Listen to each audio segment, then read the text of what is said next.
Não resta dúvida que a utilização do celular apoiado entre a cabeça e o ombro ou encaixado no capacete é infração de trânsito. A polêmica surge quando alguém afirma que a utilização do celular por meio do Viva Voz ou Bluetooth é proibida por nossa legislação de trânsito. O nosso código é de 1997 e naquela época estava no auge esse aparelhozinho aqui, chamado de Discman, onde as pessoas utilizavam para ouvir música, inclusive enquanto dirigia, através do fone de ouvido. Na década de 90 também surgiu os primeiros telefones celular, e é lógico que essas tecnologias acabaram tirando a concentração dos condutores no trânsito, o que fez com que o nosso legislador inserisse em um único inciso, lá no artigo 252, essas duas condutas. Dirigir o veículo utilizando-se de fones nos ouvidos conectados à aparelhagem sonora ou de telefone celular. E muita gente lê esse artigo como sendo fones de ouvido conectados à aparelhagem sonora ou conectados ao telefone celular.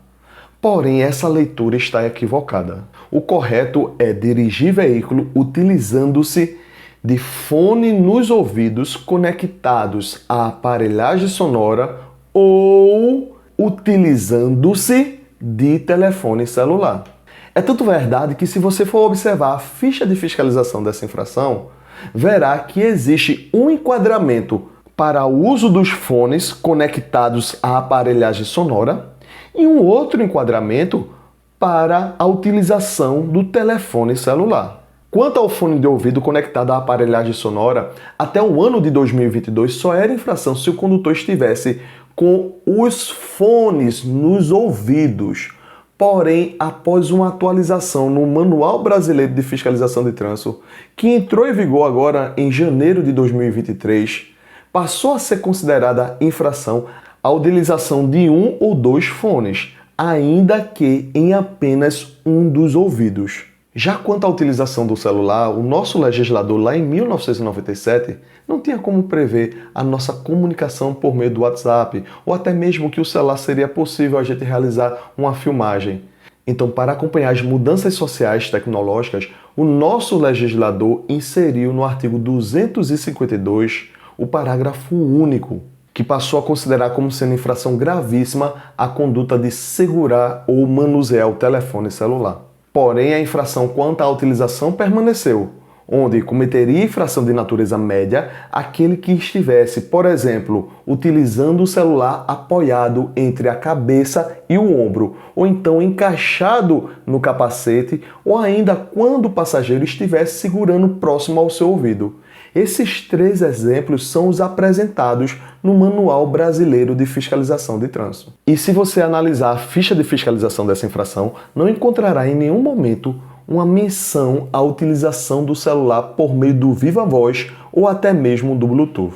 Inclusive, em 2017, o então Denatran, por meio do parecer 349, concluiu que tal conduta, tal seja o uso do Viva Voz, não seria infração.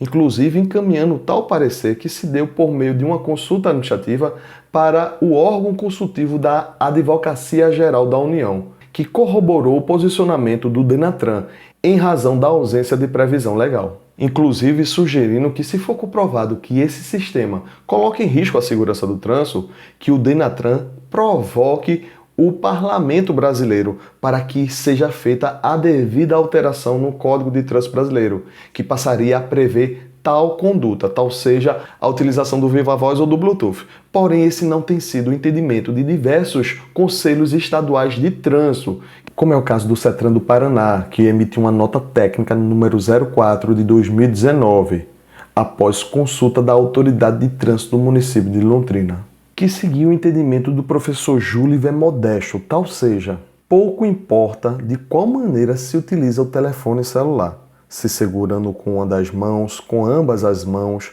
apoiado entre a orelha e o ombro, com fone nos ouvidos ou com um fone só, no Viva Voz, Bluetooth, etc.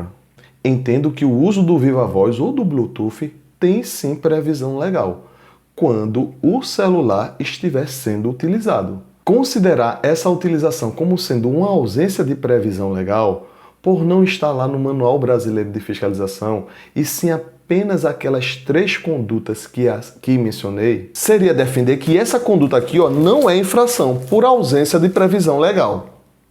Mas na verdade é que aquele rol que lá existe no Manual Brasileiro de Fiscalização é um rol exemplificativo. Se realmente fosse para não ser considerado uma infração de trânsito, o CONTRAN teria colocado quando não autuar, como fez com relação ao uso do GPS.